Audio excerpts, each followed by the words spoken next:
رائنا، یہ عین کے نیچے جو زیر ہے اس کو کھینچتے اور کھینچ کر کے معاذ اللہ وہ رائنا کو رائنا پڑھتے، جس کا ترجمہ یہ ہوتا ہے اے ہمارے چرواہے۔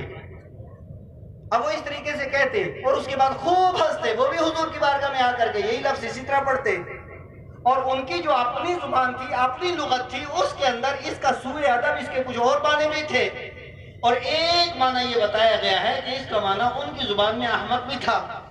تو وہ اس طریقے سے یہ بات کہہ کر کے اپنا دل ٹھنڈا کرتے۔ اللہ اللہ، ایک بار سارے کے سارے یہودی اپنے مقام پہ کھڑے ہوئے اور بیٹھ کر کے وہ باتیں کرنے لگے۔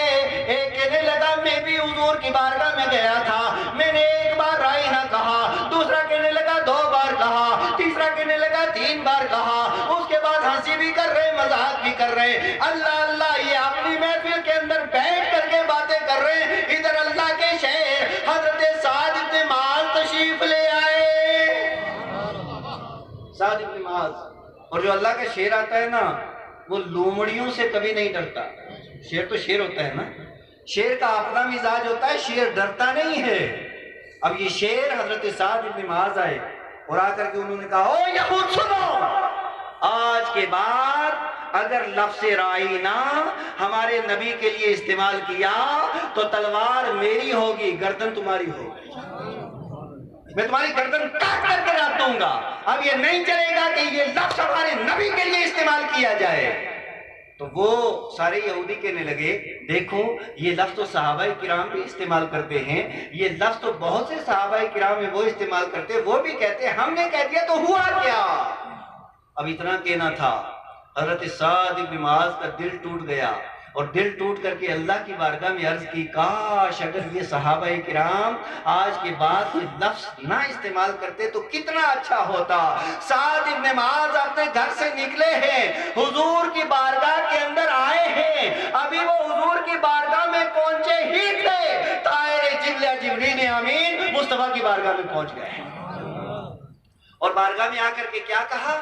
یا ایھا الذین آمنوا لا تقولوا رائنا، اے ایمان والو آج کے بعد میرے مصطفیٰ کریم کی بارگاہ میں لفظ رائنا استعمال نہیں کرنا، وقولوا انظرنا، اور یاد رکھو اگر کوئی بات سمجھ میں نہ آئے تو پھر اس کی جگہ رائنا کی جگہ لفظ انظر کا استعمال کرنا، اسے اس واسمہ ہو، اور یاد رکھو پہلے اسے غور سے سنو تاکہ اس کے استعمال کی بھی ضرورت نہ پڑے۔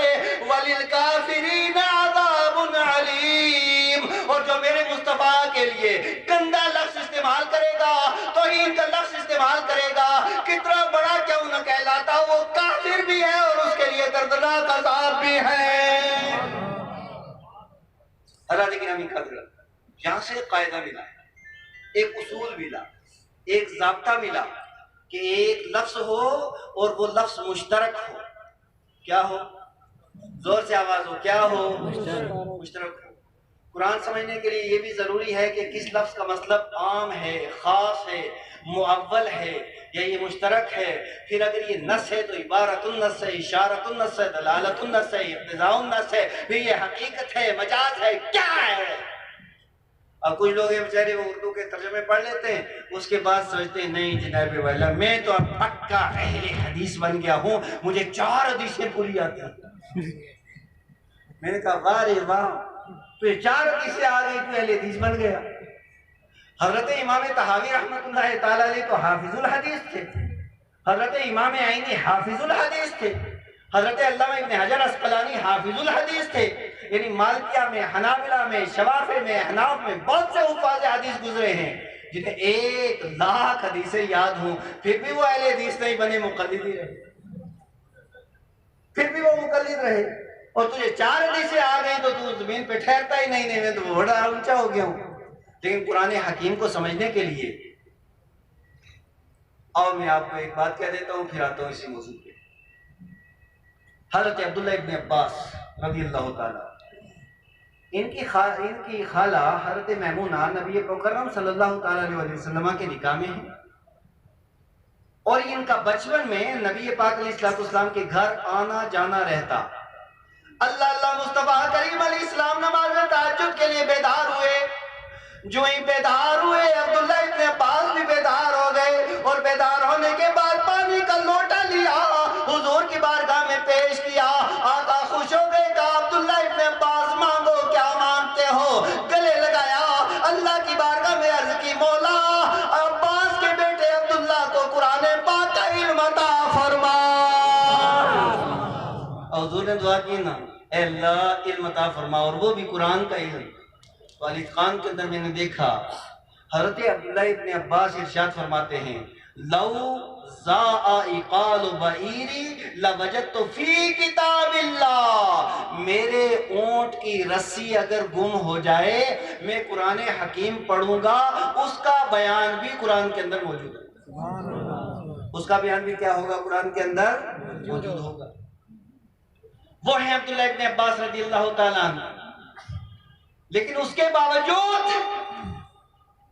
وہ علم اللہ تبارک و تعالیٰ نے عطا فرمایا، وہ فہم اور وہ ذکا اللہ تبارک و تعالیٰ نے عطا فرمایا، اور قرآن حکیم کی وہ باریکیاں اللہ تبارک و تعالیٰ نے عطا فرمائی.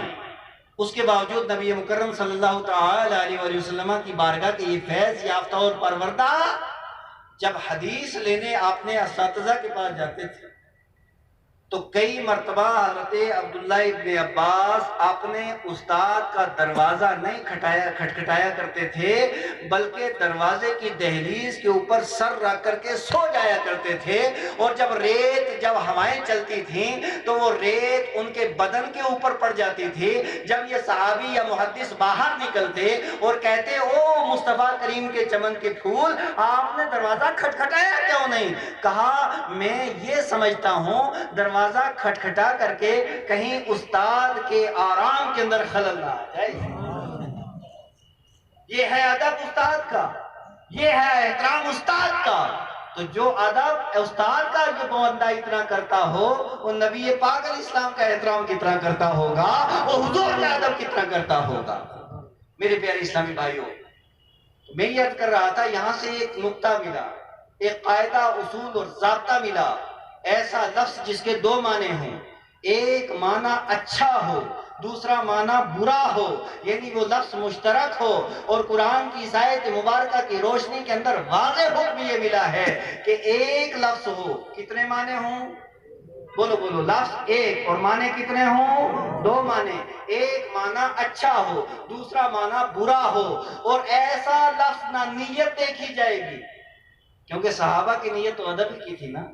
نیت نہیں دیکھی جائے گی. ایسا لفظ کہ جس لفظ کا ایک معنی اچھا، دوسرا معنی برا، ایسا لفظ نبی پاک علیہ السلام کے لیے استعمال کرنا حرام ہے. اور جو استعمال کرے گا وہ دین سے باہر ہو جائے گا، کافر ہو جائے گا. اے مسلمانوں، اب یہ قرآن حکیم کی آیت مبارکہ آپ کے سامنے میں نے پیش کی ہے. اب میں آپ سے پوچھنا چاہتا ہوں، ذرا میرے سوال کا جواب دیں. لفظ ایک ہے، معنی دو ہیں، ایک اچھا ہے، ایک برا ہے. قرآن کہتا ہے ایسا لفظ حضور کی بارگاہ میں پیش کرنا، حضور کے لیے استعمال کرنا حرام بھی ہے، استعمال کرنے والا کافر بھی ہے. تو بتاؤ، ایک ہی لفظ ہو، معنی بھی ایک ہو، وہ بھی صریح ہو، وہ بھی متعین ہو، اور وہ کوئی بندہ استعمال کرے حضور کی بارگاہ میں جس کا برا معنی ہو، تو ایمانداری سے بتائیے کیا وہ مسلمان رہ سکتا ہے؟ زور سے کیا وہ مسلمان رہ سکتا ہے؟ اب آپ کے سامنے میں استعمال کروں دو چار، میں استغفر اللہ میں کا استعمال کروں. جن لوگوں نے استعمال کیے ہیں دو تین عبارتیں آپ حضرات کے سامنے رکھنا چاہتا ہوں. ذرا فیصلہ آپ کا ہوگا. میں صرف اپنی جماعت کا وکیل میں ہوں. جج آپ ہیں.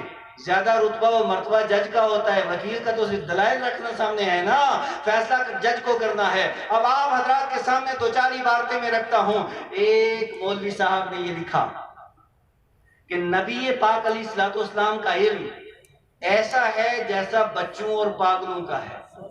ایسا لکھنے والا آدمی کیا مسلمان ہو سکتا ہے؟ زور سے آواز ہے، مسلمان ہو سکتا ہے؟